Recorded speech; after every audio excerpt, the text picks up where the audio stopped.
Good morning प्यारे विद्यार्थियों। हमारा जो अध्याय चल रहा है पॉलिटिकल साइंस का, वो अध्याय चल रहा है संसद का। संसद के अंगों से संबंधित इसके बारे में अध्ययन हम प्रमुख रूप से करेंगे। जितना आपको लास्ट वीडियो तक पढ़ाया जा चुका है उसका आप दोहरान करते रहें साथ साथ में, जिससे क्या होगा कि आपकी जो तैयारी है वो साथ साथ में होती रहेगी। इसके साथ जो नोट्स आप पिछले वाले चैप्टर के आप लिख चुके हैं, उन अध्यायों का, उन नोट्स का भी क्या है, साथ साथ में आप अध्ययन करते रहें।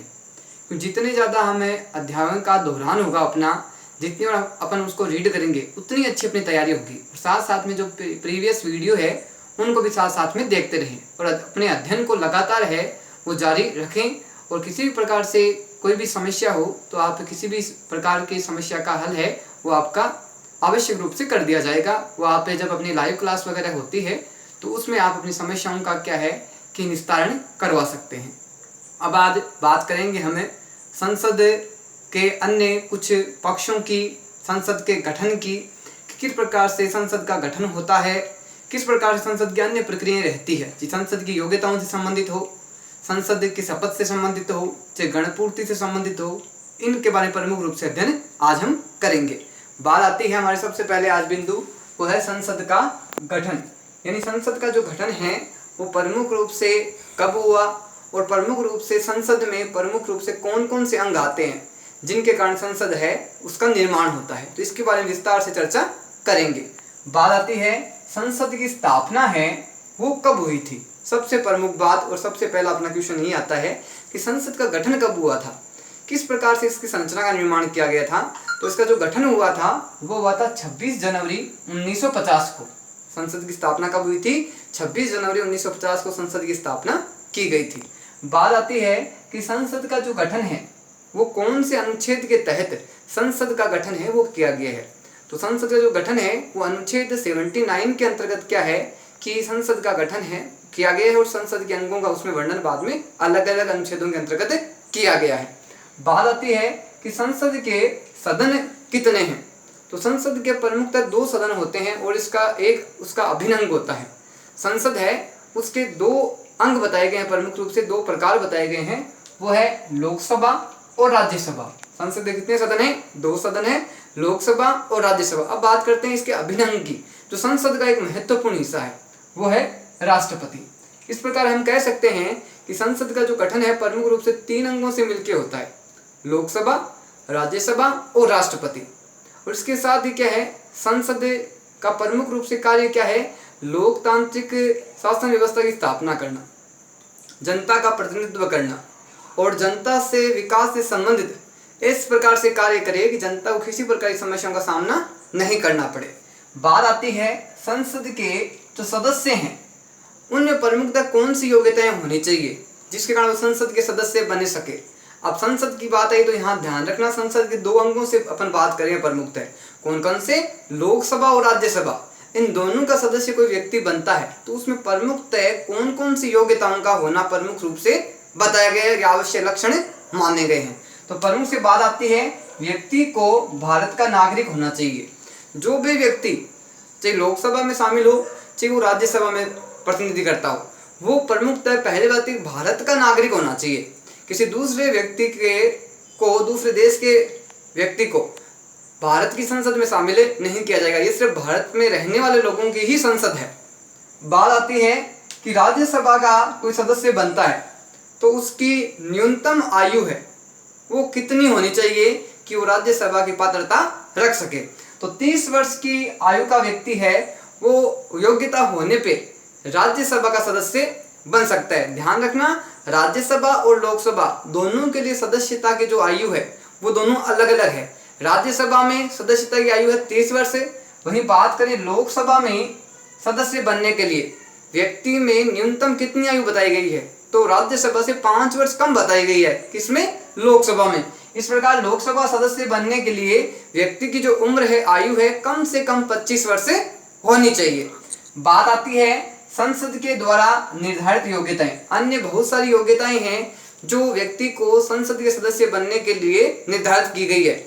उसका जो नियम कानून बनाए गए हैं वो संसद के द्वारा बनाए गए हैं, जो सभी सदस्यों पे, सभी लोगों पे समान रूप से लागू होते हैं और आवश्यक रूप से इनमें समय के आधार पे संशोधन या परिवर्तन भी होते रहते हैं। बात आती है पागल या दिवालिया संसद का सदस्य नहीं। अब बात कुछ ऐसी योग्यता की आती है कि कुछ कमियां हैं व्यक्ति में, जिनके कारण क्या है, व्यक्ति न तो लोकसभा का सदस्य बन सकता है न राज्यसभा का सदस्य बन सकता है। तो उसमें पहली बात आती है पागल या दिवालिया होने पर। किसी व्यक्ति की अगर मानसिक स्थिति सही नहीं है, उसमें विभिन्न प्रकार की कुछ कमियां हैं, तो ऐसी स्थिति में उसको लोकसभा राज्यसभा यानी संसद का सदस्य नहीं बनाया जा सकता। बात आती है एक समय में दोनों सदनों का सदस्य नहीं, यानी एक व्यक्ति है वो एक समय में लोकसभा और राज्यसभा इन दोनों सदनों का सदस्य नहीं हो सकता। ध्यान रखना, दोनों सदनों की सदस्यता के होने के कारण उसको अपना एक पद है वो त्याग करना पड़ेगा। बात आती है लोकसभा का चुनाव है अधिकतम 2 स्थानों से। प्रत्येक व्यक्ति है जो इनके चुनाव में भाग लेता है, उसके लिए प्रमुख एक विशेषता, एक लक्षण बताया गया है कि वो व्यक्ति 2 स्थानों से चुनाव लड़ सकता है। 2 अलग अलग राज्यों से, 2 अलग अलग क्षेत्रों से चुनाव लड़ सकता है, लेकिन इसकी कुछ बाउंडेशन है जिनका अध्ययन हमें आगे करेंगे। अधिकतम 2 स्थानों से चुनाव लड़ सकता है। बात आती है 1 माह के भीतर स्थान रिक्त होना। अगर कोई व्यक्ति जिसने 2 स्थान से चुनाव लड़ा और दोनों स्थान से वो चुनाव जीत जाता है, तो उसको क्या है कि 1 माह के भीतर उसको एक स्थान से अपना जो पद है वो रिक्त करना पड़ेगा और उसको त्याग पत्र देना पड़ेगा, क्योंकि एक व्यक्ति एक ही जगह का सदस्य हो सकता है, 2 स्थानों का सदस्य कभी नहीं बन सकता। बात आती है दल बदल का दोषी पाए जाने पर सदस्यता समाप्त। यानी कुछ व्यक्ति लोभ के चक्कर में, लालच के चक्कर में या अपनी पदोन्नति के चक्कर में अपने दल को छोड़ के किसी दूसरे दल में चले जाते हैं, और ऐसी स्थितियां अगर बार बार उत्पन्न होती है, प्रकट होती है, तो उसको दल बदल का दोषी पाए जाने का, दल परिवर्तन का दोषी पाए जाने का क्या है, उसकी सदस्यता है, जिस दल का वो सदस्य है उससे उसकी सदस्यता समाप्त की जा सकती है और उसके ऊपर उचित कानूनी कार्रवाई का प्रतिबंध भी किया गया है। भ्रष्ट आचरण का दोषी, यानी कोई व्यक्ति है वो सदस्य तो संसद का बन गया, लेकिन बाद में उसके आचरण में, उसके व्यवहार में कुछ कमियां उत्पन्न हो जाती है, कुछ दोष आ जाते हैं, कुछ असंगतियां आ जाती है, तो भी ऐसी स्थिति में क्या है कि संसद का सदस्य बनने के बाद में भी भ्रष्ट हो जाने के कारण उसको पद से हटाया जा सकता है, उसको बर्खास्त किया जा सकता है। बात आती है शैक्षणिक योग्यता को आवश्यक नहीं समझना।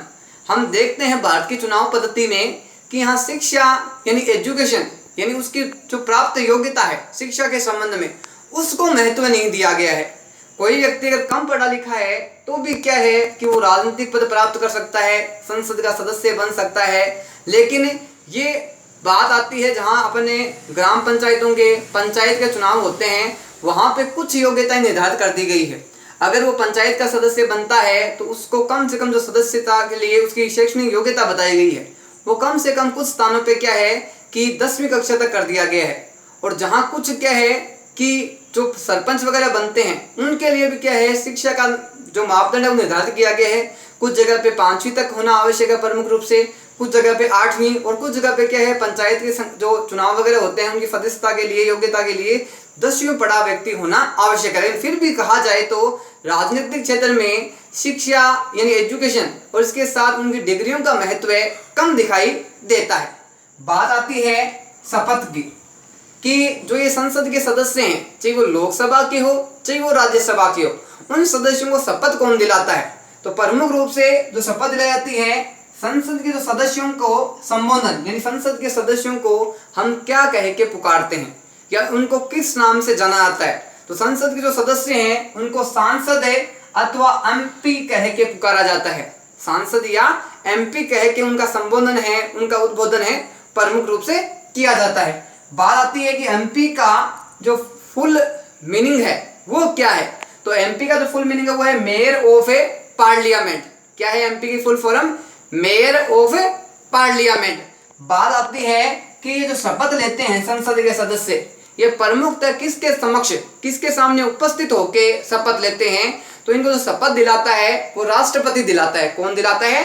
राष्ट्रपति संसद के सदस्यों को क्या दिलाता है? शपथ दिलाता है। इसमें एक व्यवस्था की गई है, वो ये है कि राष्ट्रपति की अनुपस्थिति में नियुक्त व्यक्ति के समक्ष, यानी जब राष्ट्रपति उपस्थित नहीं हो, किसी कारणों से किसी स्थान पे, या मान लो बीमार हो गया या किसी अन्य कारणों से उपस्थित नहीं हो सकता, तो राष्ट्रपति के द्वारा जो व्यक्ति नियुक्त किया गया है उसके समक्ष, उसके सामने उपस्थित होके क्या है, संसद के सदस्य शपथ लेते हैं। बात आती है आगे शपथ पर हस्ताक्षर करना। जब वो शपथ ग्रहण कर लेते हैं, शपथ जब उनको दिलाई जाती है, तो उसके बाद में जिस विषय के बारे में, जिस पद के लिए उन्होंने शपथ ली है, उसके लिए वहां रजिस्टर में उनको हस्ताक्षर करने होते हैं कि हम इन नियमों का पालन करेंगे, इन आदर्शों की, इन कर्तव्यों की पूर्ण रूप से जिम्मेदारी उठाएंगे और किसी प्रकार का क्या है गलत कार्य नहीं करेंगे, देश और समाज के विकास के लिए निरंतर अभ्यास करते रहेंगे। अब बात करते हैं हमें संसद के सत्र की, यानी संसद के सत्र है वो कौन बुला सकता है, कौन उनको स्थगित कर सकता है, और इसके साथ क्या है कि संसद के विशेष सत्र बुलाए जाते हैं तो किस आधार पे कौन बुला सकता है, इसके बारे में प्रमुख रूप से चर्चा करेंगे। सबसे पहले बात आती है कि संसद के जो सत्र है उनका कौन से अनुच्छेद के तहत प्रमुख रूप से वर्णन किया गया है।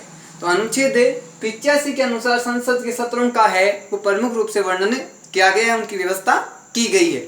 अब बात आती है कि राष्ट्रपति संसद के सदनों का अधिवेशन के लिए आहूत, राष्ट्रपति है वो संसद के सदनों को आहूत कर सकता है। आहूत का मतलब होता है संसद के सदन को बुला सकता है, उनकी बैठक को प्रारंभ करवा सकता है। और एक बात हमने की थी कि जब चुनाव होते हैं उसके बाद में जो संसद का प्रथम सत्र होता है उसको संबोधित करने का कार्य भी किसका होता है, राष्ट्रपति का होता है। बात आती है बैठकों के मध्य 6 माह से अधिक का अंतराल नहीं। जब बैठकें होती है तो उस बैठकों के मध्य 6 माह से अधिक समय का अंतर नहीं होना चाहिए। इससे अधिक अंतर होने पर विशेष स्थितियों में क्या है, अधिवेशन बुलाया जा सकता है, अध्यादेश लागू किया जा सकता है। विशेष स्थिति होने पर वो लागू कौन करेगा, राष्ट्रपति विशेष स्थिति में करता है। और कब करता है, जब संसद के सत्र नहीं चल रहे होते हैं उस समय। और जब उस अध्यादेश को वो प्रारंभ करता है तो उसको बाद में उसको समाप्त करने के लिए सहमति भी आवश्यक संसद की प्रमुख रूप से बताई गई है। बात आती है भारतीय संसद के प्रतिवर्ष कितने सत्र होते हैं।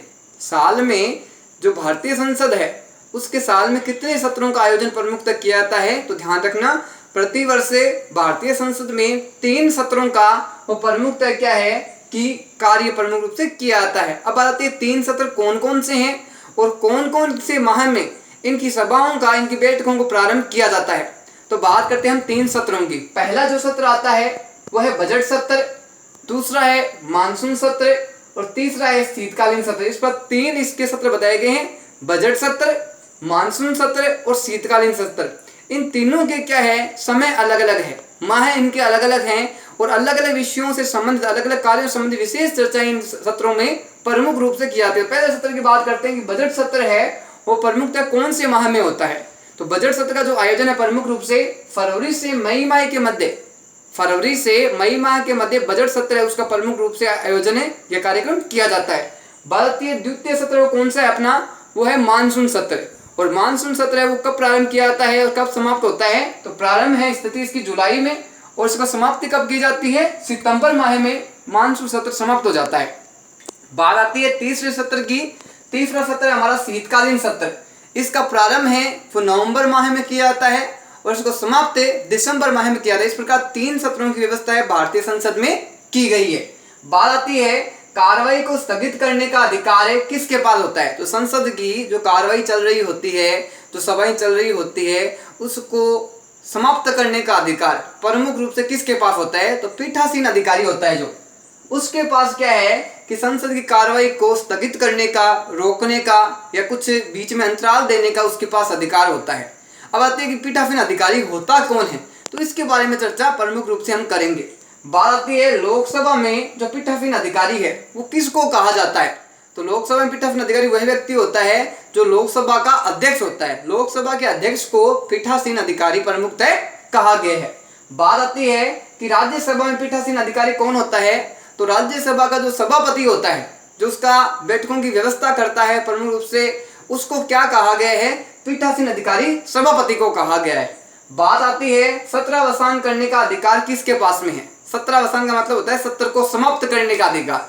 हमने प्रारंभ में बात की थी सत्र को आहूत करने का अधिकार किसके पास है, राष्ट्रपति के पास है। इसी प्रकार सत्र को सत्रावसान करने का अधिकार किसके पास है, वो भी राष्ट्रपति के पास है। इस पर सत्र को प्रारंभ करना, उसको समाप्त करना राष्ट्रपति के प्रमुख रूप से कार्य बताए गए। हमने बात एक ये भी की थी कि संसद का जो प्रथम सत्र होता है, जिसको हम सामूहिक सत्र भी कह सकते हैं, उसका संबोधन का कार्य भी किसके द्वारा किया जाता है, राष्ट्रपति के द्वारा किया जाता है।